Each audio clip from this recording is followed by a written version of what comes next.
Hey guys, Ginger here. Welcome back to my channel, and today we are going to be talking about my 2020 bookish reading goals. 2019 wasn't a complete fail. If you guys saw my reacting to my 2019 goals video, you will see that I accomplished about half of the goals that I had set for myself. But this year, we are at least going to complete 5 because that would make sure that I'm doing better. So that's our goal.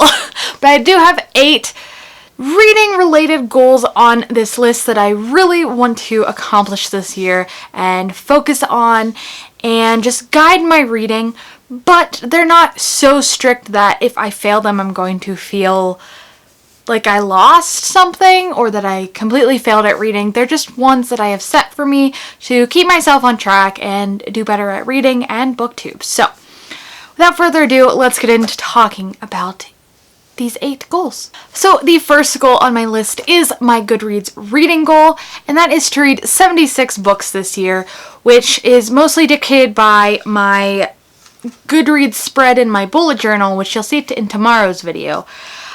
I originally had set it at 75, which was 10 more than this year's goal of 2019's goal of 65 books, and then just the way that my spread filled out to make it symmetrical, it ended up being 76 squares. So it's 76 books.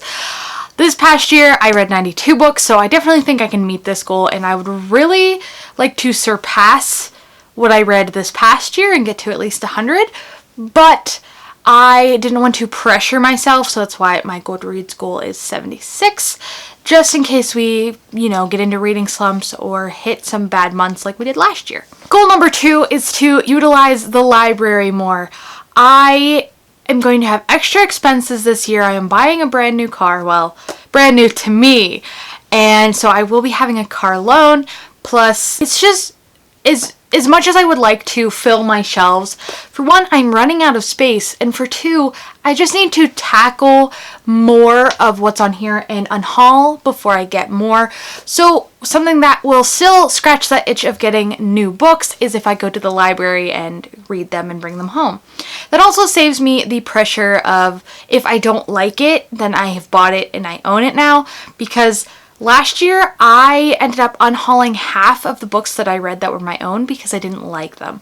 So this will save me money. This will help me promote a good organization in the community. And I just think it is a goal that a lot more booktubers should strive to accomplish, because you don't need to buy brand new books to be a good booktuber. You don't even have to read that many books to be a good booktuber. Just, do what works for you. But I do think that the library is a good place to check out. Goal number 3 also kind of goes with the whole clearing my shelves, and that is to read at least 4 books from my shelves each month. So before I can go out to the library, or if I do buy any books, they'll probably be from the thrift store, I have to make sure I have picked out and read 4 books from my shelves.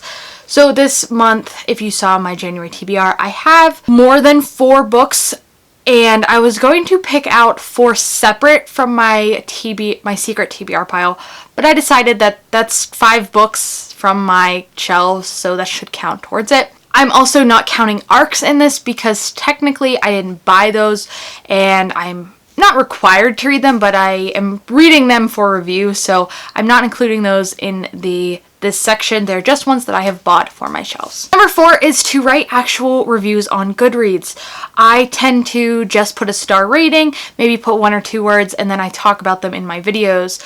But especially when it comes to ARCs, I think that I need to get stronger with writing reviews and actually expressing my feelings on a platform such as Goodreads, possibly even Amazon, because that is more where people are going to see what I think about a book. And I think I'm going to reach more people, especially, like I said, with my review copies, if I write them down on Goodreads. So I'm going to try to do that this year and focus on writing good reviews, as well as speaking about them on my channel, because I'm still small, and so I think that actually writing out how I feel about a book will reach more people and do what my review copies are intended for. Number 5 is to stick to a consistent upload schedule for not only hopefully to grow my channel, but to schedule out my life in general. If I know when I want to plan each video, I can set a recording day, an editing day, and then schedule each of my videos to come out in the following week.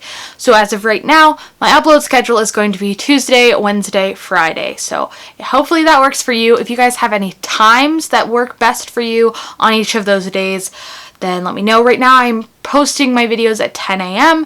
I might switch that to 2 p.m. if the afternoon seems like a better time. I know during the weekday, more people will be getting off later in the evening, so that might be better. But we shall see. Right now I'm still in the works of figuring all this out. But I do have the days planned, so they will be that, and I might update my header to include when I upload content. Number 6 goes along with my content, and that is to, again, make unique and creative content in this year. I have so many video plans that I hopefully can do for you guys this year. I am just so excited to continue on with my booktube journey and read lots of good books and produce videos that you guys are excited to watch and you like to watch. I hope my personality is good enough, but I know it's not everything.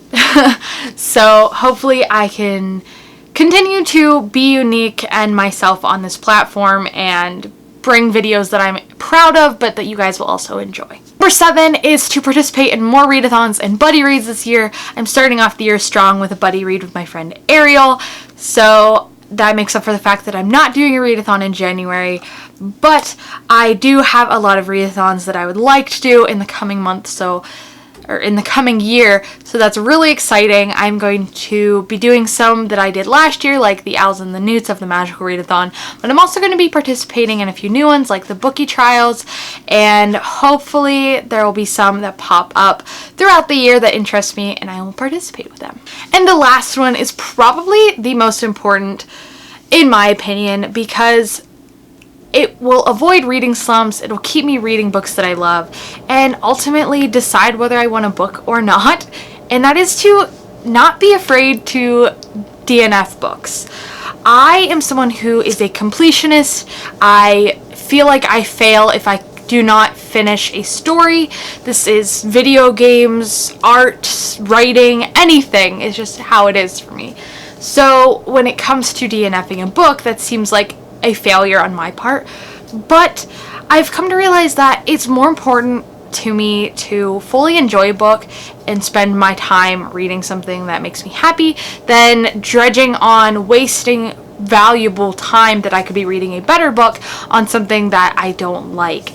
So I actually did end up DNFing 3 books in 2019, but that was the later half of the year, and that kind of inspired this last goal for me to just not focus so much on completing, but reading books that I enjoy and not cluttering my TBRs with stuff that isn't fun or enjoyable.